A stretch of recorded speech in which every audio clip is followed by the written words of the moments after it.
3, 2, 1. Roll it.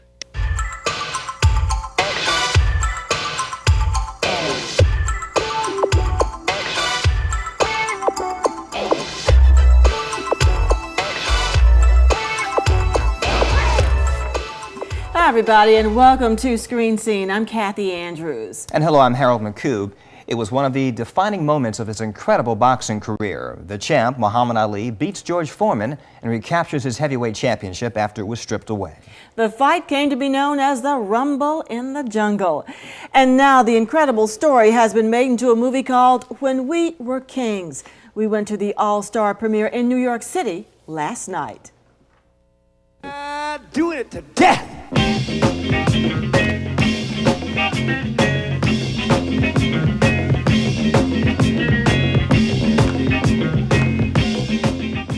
They came to celebrate the king, Muhammad Ali. The premiere of the film, When We Were Kings, was star-studded with celebrities, dancers, and music from the likes of the blues great B.B. King, who was there in 1974 for the heavyweight title fight between Muhammad Ali and George Foreman. For those who viewed When We Were Kings, the reason the documentary was nominated for an Oscar is obvious. I can't really put it into words. One of the greatest pieces of film that I've ever seen. Just Ali at his absolute best. The movie was excellent. Do you know why? Because it's footage like this, real live footage where it's not rehearsed. That's right. The person who actually taped this is a genius because the actors in the movie are what everybody plays in everyday life. The gala benefits refugees in Zaire, where the famous fight between George Foreman and Muhammad Ali took place. Another honor for Muhammad Ali. He just received the Arthur Ashe Memorial Award for Courage in New York. Ali was one of many honorees at the 1997 ESPY Awards. Among the others on the list, Evander Holyfield, who won Comeback Athlete of the Year. Bulls star Michael Jordan won Pro Basketball Player of the Year. Super Bowl champ Desmond Howard took honors for Play of the Year. And golfer Tiger Woods accepted the Breakthrough Sportsman Award. The annual ESPY Awards are awarded by the ESPN Sports Network. Here's someone else being honored for making major strides in sports. 50 years ago, the legendary Jackie Robinson was the first African-American Major League Baseball player. Now he's honored by appearing on the front of the Wheaties box. The box was unveiled yesterday in New York. Robinson's daughter Sharon was on hand to receive the honor. My father was out there testing the ice for us to tell us that it was safe for us to go out there and ice skate, and my father couldn't swim. That was my father. That was my father on the baseball diamond. His courage, his willingness to step out there for his people. During the 50s, Robinson appeared in several Wheaties ads, but this is the first time he has ever appeared on the front of the box. Another piece of history is captured on film, the story of Nelson Mandela and the pivotal events that ushered in the final years of his imprisonment. The story is the focus of the Showtime movie, Mandela and de Klerk. Screen Scene's Danita Harris went to the Big Apple for the big premiere.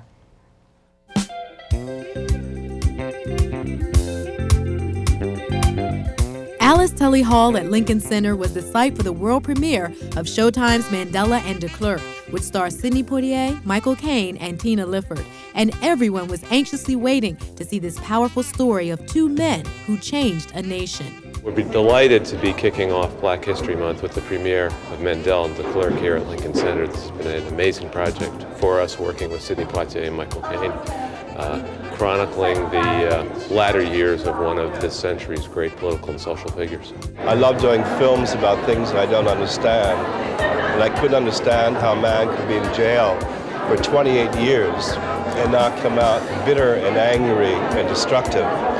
And I couldn't understand how the president of South Africa could negotiate with a prisoner and how this prisoner could become president of South Africa without bloodshed.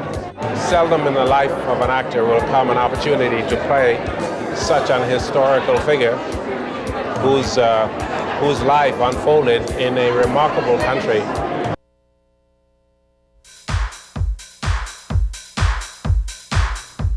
Welcome back to Screen Scene. A bizarre twist in the O.J. Simpson case. Fred Goldman says he wants to make a deal with O.J. Simpson.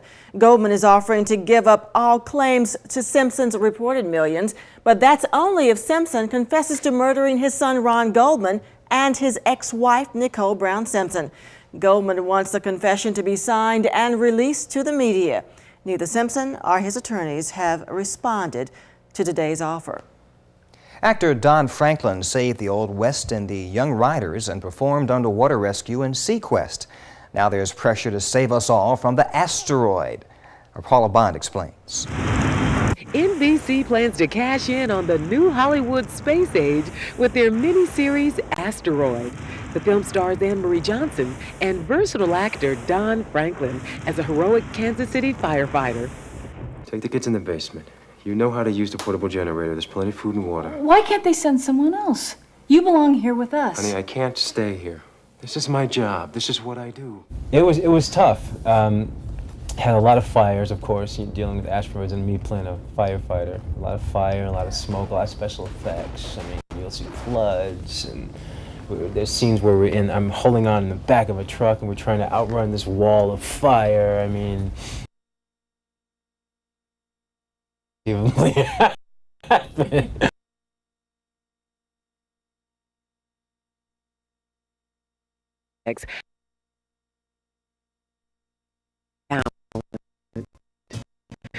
For Screen Scene, I'm Paula Bond.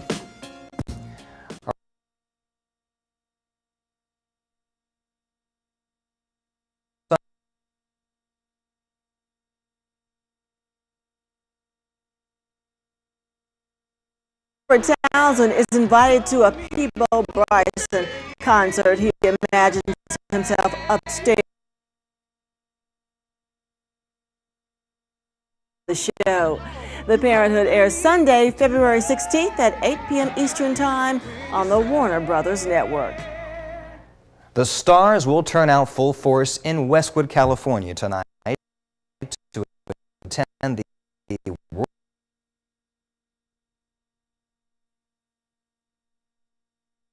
along with Rosewood stars John Voight, Ving Rhames, Don Cheadle, Bruce McGill, Esther Roll, Michael Rooker, and Elise Neal. The Warner Brothers film premiere will take place at Mansbruin Theater. Back on the East Coast, tonight's the New York premiere of HBO's Miss Evers Boys at the HBO Theater. The film stars Alfre Woodard, Joe Morton, and Lawrence Fishburne, who also executive produced.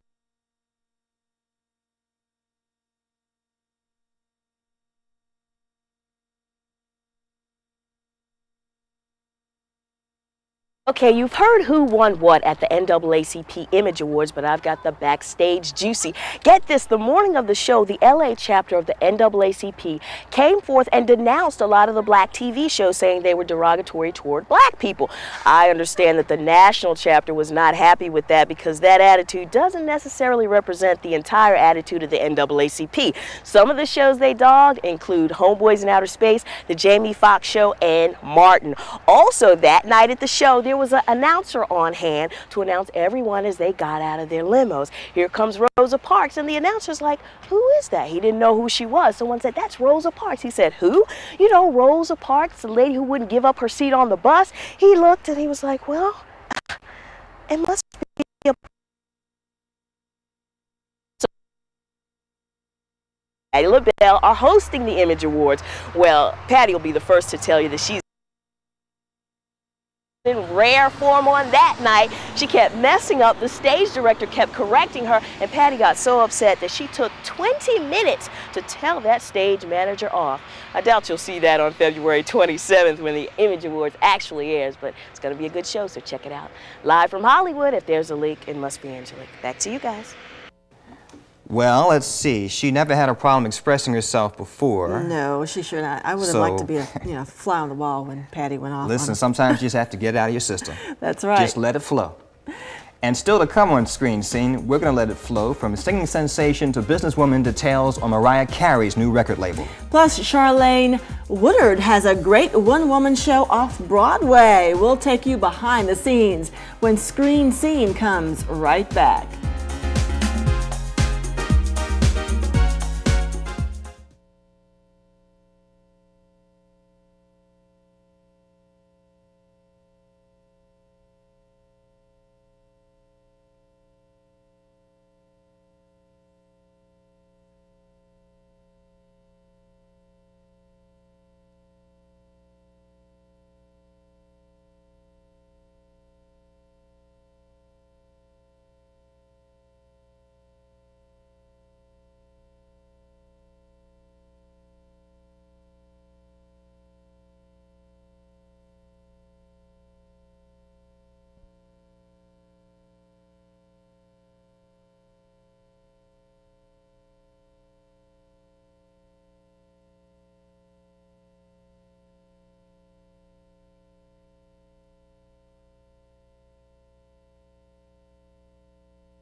Welcome back to Screen Scene. For the past couple of weeks, we've given you an inside look at the Literary Cafe, an event sponsored by BET's Color Code.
All business owners who have a serious interest in preserving and nurturing African American art.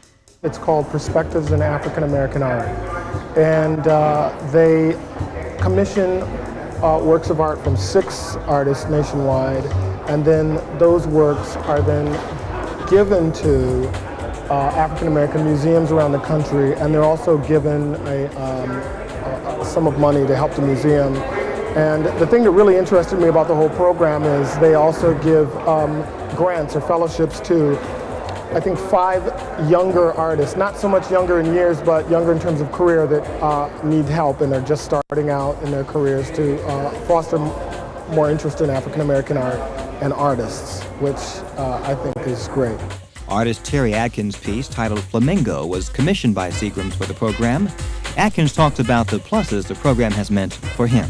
It took a lot of the worries of financial constraints out of the way and allowed me a period to work consistently, which is one of the things that the Seagrams Gen program does too, establishes a visiting artist program. And at that juncture of artist's career, I think that's very important. Seagrams says this reception is just one of many. It's our kickoff of receptions we'll have in 7 cities throughout America to present to the public commissioned artists and artists in residence that we'll be giving grants for the coming year. Seagrams presented one of those grants to the tune of $10,000 to the Studio Museum in Harlem. The museum's director, Kinshasa Holman Conwill, said the program provides a triple gift. The artist gets a commission, the museum gets an award, and they get to keep the artist's work as a permanent fixture in their gallery. A music milestone for singer Mariah Carey, but this one has nothing to do with her singing. Mariah has just announced that she's starting a new record label. It will be called Crave. Mariah says her new label will support diverse artists and will cover a wide range of music.